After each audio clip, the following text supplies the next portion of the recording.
कि कौन है ज्योति सिंह मैं नहीं जानती। मैंने बोला वो तुम काम तो करेंगे ना। खबर ये भी आई कि जहां पवन सिंह को भैया कहती थी अचानक से बॉस कहने लगी, इस पे भी बहुत लोगों ने सवाल उठाया था। वो भी मैं बताऊं, मुझे नेम और फेम दिया ना वो उन्होंने दिया है। तो कहते हैं ना कि हमारे मतलब बात वही है क्या, पावर यहीं से शुरू होला पावर यहीं खत्म होवेला? एकदम खत्म। हमारे सुर्खियों में थे, ऐसा कहा जा रहा था कि शिव कुमार बिक्कू को छोड़ के अनुपमा यादव पवन सिंह के साथ चली गई है। जो भी जिनके मन में भी ना एक गंदी मानसिकता है कि अभी मैंने आपको बोला ना, मैं सोशल मीडिया बहुत एक्टिव रहती हूँ, छोटी छोटी चीजों पर मैं गौर करती हूँ। लोग उन पे लांछन लगाए कि कब वो सोहर ना हुई या कब वो ऐसा ना हुई। हम लोग चाहते हैं कि हम अक्सर उनकी मर्दानगी पे सवाल उठते हैं। हम लोग चाहते हैं कि वो उनकी जो धर्म पत्नी है वो लोग एक साथ रहें और हम लोग सोहर गाने जाएंगे। छोटा खबर ये भी आ रही है कि ज्योति सिंह और पवन सिंह के एक होने पर सबसे ज्यादा जो दिक्कत है अनुपमा यादव को है।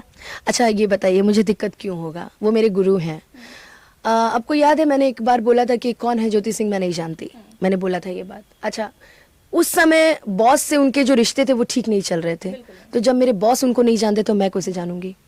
आप ही का आपका किसी से झगड़ा हुआ हो, आप मेरी बहुत अच्छी दोस्त हैं, आपका उनसे झगड़ा हुआ तो क्या मैं उनसे बात करूंगी? नहीं करूंगी। अरे हमारे दोस्त हमारे संगतिया बुरा मान जाए। तो जब मेरे बॉस नहीं जानते थे तो मैं उनको नहीं जानती थी। आज मेरे बॉस और ज्योति जी एक हो गए हैं तो भाई मैं भी उनको जानती हूँ कि ज्योति जी अब आपकी भाभी बन गई हैं। बिल्कुल बनेंगी और बनेंगी, बन रही है क्या वो हैं। देखिए जब रिश्ते सुलझ जाए ना तो उसको सुलझा देना चाहिए और इससे तो हमें बहुत खुशी है। ये भोजपुरी के लिए एक बहुत बड़ा आयाम है। और मुझे अच्छा एक बात बताइए, मुझे बुरा क्यों लगेगा? मेरा ये नहीं कहना है, सोशल मीडिया पे ऐसी खबर चल रही है। मैं सोशल मीडिया वालों को ही बोल रही हूँ। आप अपनी मानसिकता से बताइए कि मुझे बुरा क्यों लगेगा। बहुत लोग आपके साथ और पवन सिंह का नाम जोड़ा जा रहा था। पिछले कई दिनों से आप दोनों कोई सुर्खियों में थे, ऐसा कहा जा रहा था कि शिव कुमार बिक्कू को छोड़ के अनुपमा यादव पवन सिंह के साथ चली गई हैं। नहीं ऐसी कोई बात नहीं है। जहां मुझे काम मिलेगा मैं काम करूंगी। आज मुझे अगर क्या रितेश पांडे जी के साथ मुझे स्टेज मिला तो मैं ना करूं? क्यों नहीं कीजिएगा? तब मेरा जो काम है वो तुम काम तो करेंगे ना। खबर ये भी आई कि जहां पवन सिंह को भैया कहती थी अचानक से बॉस कहने लगी, इस पे भी बहुत लोगों ने सवाल उठाया था। वो भी मैं बताती हूँ। मेरा मंच अब पवन सिंह जी के साथ ज्यादा होता है। पहले मैं उनको बोलती थी और मन में तो रिस्पेक्ट आजीवन रहेगी। अब मैं उनको फेस पे भले ना बोलूं, ठीक है। अब मान लीजिए अब गाना हम लोग गा रहे हैं साथ में कि तुम फिक्र जो मेरी इतनी करते हो, या फिर गा रहे हैं कि तुम सा कोई प्यारा कोई मासूम नहीं है। तो मान लीजिए अब उनका कई सारा ऐसा गाना है जो एक भाई बहन के साथ नहीं गा सकते। अब मुझे वो चीजें लगातार बनानी है तो हम क्या करेंगे? भाई कह के गाना गाएंगे? नहीं गा सकते। मतलब एक रिस्पेक्ट। बिल्कुल। और ये काम हमें करना है। जो पर्दा होना चाहिए वो आपने पर्दा बरकरार रखा। बिल्कुल। और जो भी जिनके मन में भी ना एक गंदी मानसिकता है कि अभी मैंने आपको बोला ना, मैं सोशल मीडिया बहुत एक्टिव रहती हूँ, छोटी छोटी चीजों पर मैं गौर करती हूँ। तो अभी कुछ लोग भी बोल रहे थे कि अनुपमा आई तो पवन सिंह और ज्योति सिंह अलग हो गए थे। ठीक है, मैं आपको बताती हूँ। उनकी शादी हुई थी 2018 में। मेरा तो नामो निशान नहीं था। मैं 2019 से आई हूँ बिहार में। उसके बाद क्या हुआ नहीं हुआ, अब मैं जाकर इस मुझे लगता है कि हाल 1 साल में मैं अब जाकर जुड़ी हुई।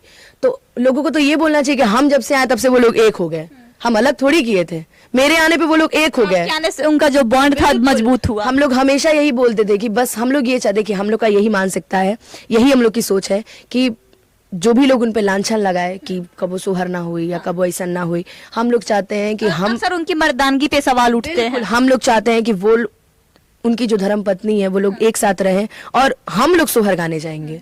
छोटा पावर स्टार होगा या बेटी हो चाहे बेटा हो, हम लोग जाएंगे भाई। हम लोग उनको गुरु मानते हैं और गुरु की खुशी में हमारी खुशी है। वो जिस भी चीज में खुश रहें हम लोग उनके साथ हमेशा खड़े रहेंगे। आप गलत वे में लेना है, किसी को अच्छे में लेना है, तो किसी की सोच इंसान नहीं बदल सकता है। किसी की सोच नहीं बदल सकती है, लेकिन आप ये क्लियर करते हैं कि पवन सिंह के साथ आपका कोई संबंध नहीं है? कभी नहीं। मैं वहां तक सोच ही नहीं सकती हूँ। मैं उनके पैर तक सोच सकती हूँ। बॉस बोलने का बस कारण ये है कि आप एक भाई बहन का पर्दा रखना चाहती हैं। वो भी पर्दा है, प्लस में उनसे मैं सीखती हूँ। मैं बचपन से सीखते आई हूँ उनसे। मैं बचपन से कुछ लोग बोलते हैं कि गाने से हिट हुई खेसारी लाल यादव जी के, ठीक है। हाँ मैं उनके गाना गा के हिट हुई, जाहिर सी बात है। लेकिन जो मुझे नेम और फेम दिया ना वो उन्होंने दिया है। तो कहते हैं ना कि हमारे मतलब बात वही है क्या, पावर यहीं से शुरू होला पावर यहीं खत्म होवेला? एकदम खत्म। हमारे पूर्वज कहते हैं ना कि जिसने भी आपके लिए अगर 10 रुपए की भी मदद की हो ना तो जीवन में उसका एहसान नहीं भूलना चाहिए। जी आप पहले समझिए कि उन लोगों का रिश्ता क्या है। अच्छा कभी पवन सिंह जी ने आके किसी का रिश्ता क्लैरिफाई नहीं कर सकता है। आप बताइए, कभी पवन सिंह जी ने आके बोला कि हम अनुपमा यादव से शादी कर रहे हैं? बिल्कुल नहीं, कभी हमने बोला कि हम शादी कर रहे हैं? बिल्कुल नहीं, कभी हमने आपसे बोला कि हमको उनसे बहुत प्यार हो गया, हम उनके बिना जी नहीं पा रहे, या उन्होंने कभी बोला कि हम अनुपमा के बिना जी नहीं पाएंगे या प्यार नहीं करते हैं? बिल्कुल नहीं। हाँ, अच्छा, आई लव यू बोलना कहाँ तक गलत है? हम आपको बोलते हैं आई लव यू यार, गलत लव है? You to.